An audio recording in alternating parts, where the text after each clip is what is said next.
என் பிள்ளையே இப்படி பண்ணிட்டாங்க. ஸ்கூல் 40 நாளாக இதுமாரி டார்ச்சர் பண்ணிக்கிறாங்க. இது அவங்க மிஸ்ஸுக்கும் தெரிஞ்சுது, ஆனால் அவங்க எதுவும் கண்டுக்கல. நாங்கள் வந்து இன்னைக்கு தான் போய் ஹாஸ்பிட்டலில் போய் செக் பண்ணிட்டு வந்தோம். அது கன்ஃபார்ம் ஆகி போச்சு. கன்ஃபார்ம் வந்து நான் ஸ்கூலில் போய் கேட்டேன். அவங்க தப்பு பண்ண மணிகண்டனை உள்ளே வச்சுக்கின்னு வெளியே அனுப்பலை. ஸ்கூல் கரஸ்பாண்ட் வரல. அவரு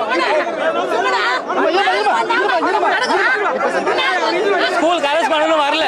நான் 3 மைல்லேருந்து இங்கே இருக்கிறேன். என்னை வந்து யாரும் எதுவும் கேட்கல.